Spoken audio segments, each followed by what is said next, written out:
Procrastinators. Oh yeah, that's not how we usually start videos around here. This is Renee with Delaney Cards. Welcome back to my channel. Today I'm doing a collaboration with my friend over at Rise and Procraftinate. She does some really cool projects and I will have her linked below, and I really encourage you to go check her out.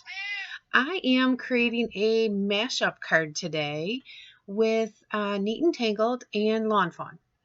Their images go so well together, and when I seen this Neat and Tangled image, or stamp set, I knew that I needed to make a little Christmas pageant. It's called Christmas Pageant, but I was like, oh my gosh, I'm sitting in the audience and the kids decorated the scene, and you just can't help but fall in love with all the cute things that they have painted and spent their time on. So that's what I'm creating here.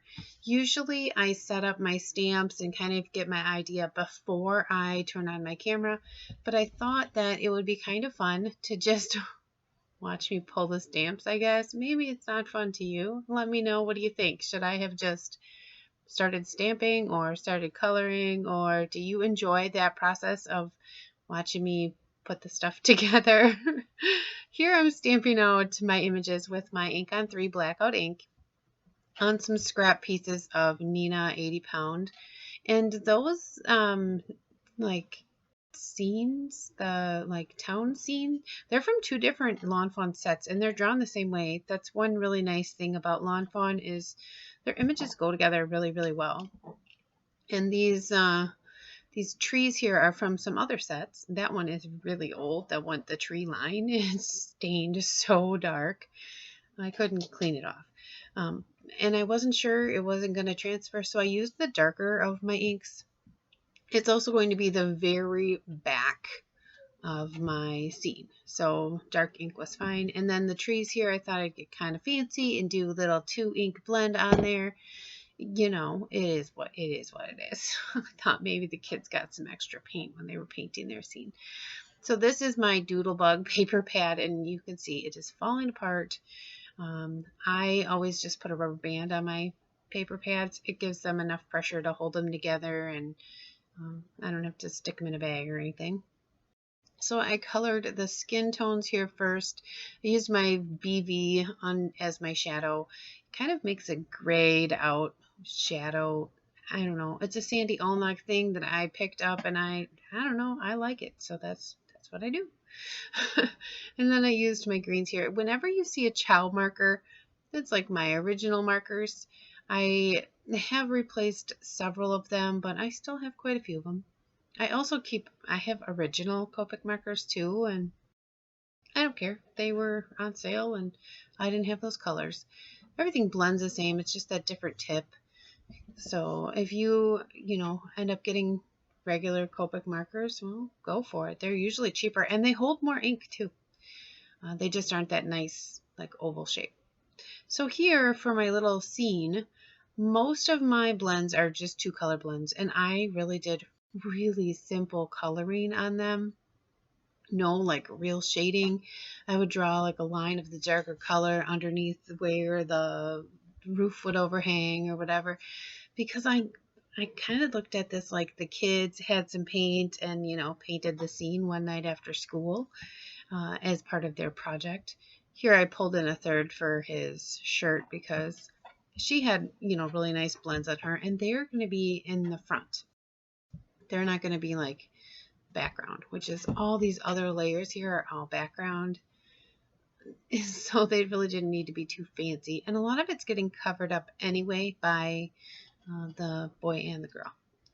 So I put all the brown on the roofs, and I needed another color and decided to pull that green back in. I didn't really want to pick out anything that wasn't in that pattern paper, which is where I got my colors from. And I just filled everything in, decided what went where. Like I said, you only see part of this anyway, even though I colored the whole thing. I used some grays here on the steps and made them look like concrete. I also did the chimneys the same way. And then I added yellow to the windows.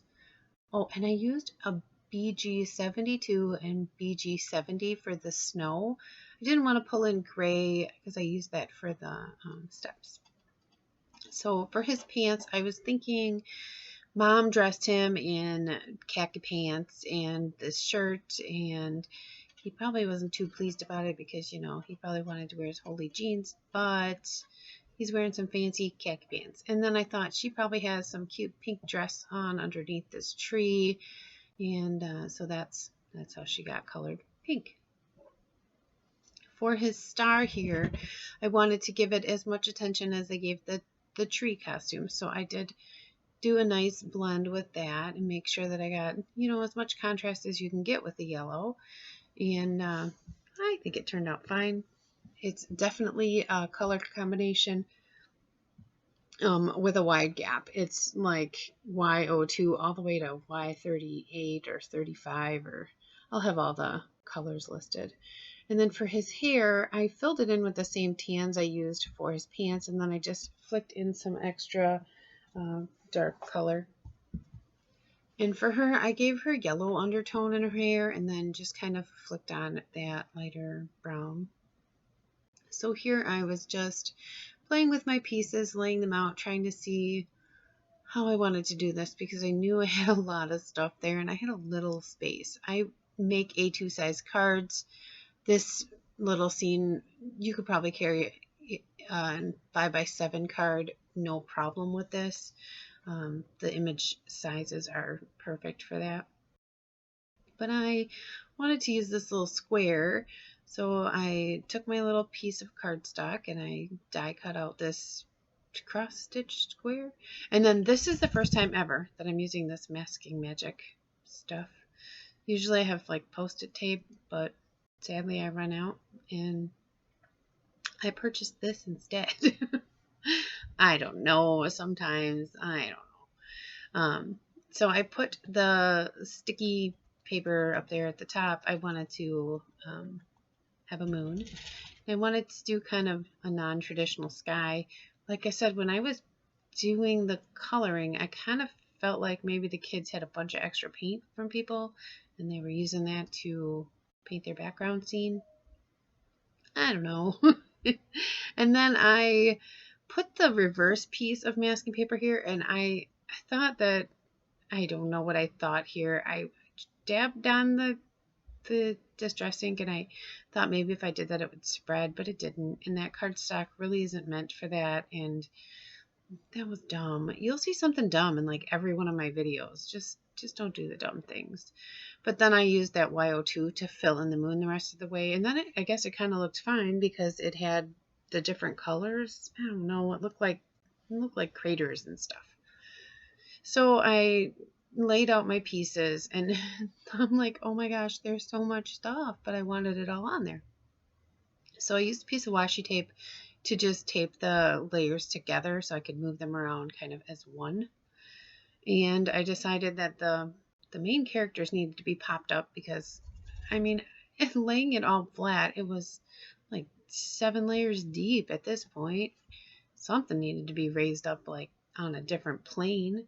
So I adhered the back scene, the trees and the 2 rows of houses and like the one little tree all down. And then I decided I was going to pop up this other tree here, which is kind of in the front. And you can see everything now, but as soon as I put this boy and girl on, it covers up so much of that background. But I guess from the side, you'd still see it, so, I mean, it's fine. And I put him down, and then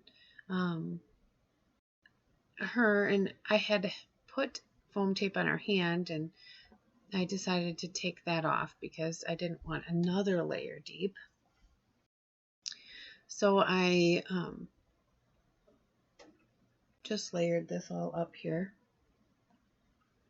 Put the boy and the girl on, and then shimmered the moon or whatever it is, and decided where Santa was going to go because every play needs a Santa in the background. Added sparkle to the tops of all the roofs and to the snow on the trees. Probably could have like shimmered the whole stage. That would have been cool. I did the ornaments and the star on her tree, and then I did his star costume with the same clear, glittery wonderfulness, and then started to put my card together.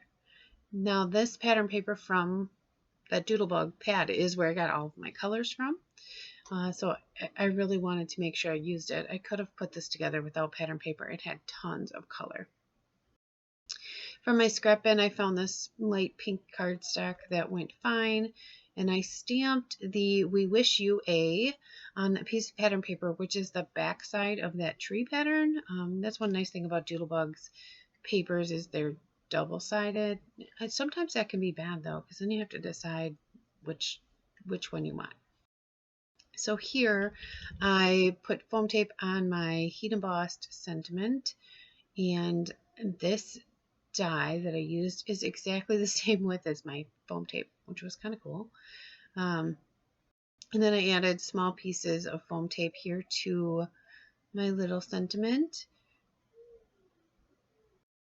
And I did cut a square just a little bit bigger than my stitched square, but I didn't worry about the parts that hung off. I left them hang off. I thought it just made the scene feel grand or bigger, or like that was the stage and everything was kind of bursting off the stage and like they were standing at the front of the stage in front of the audience.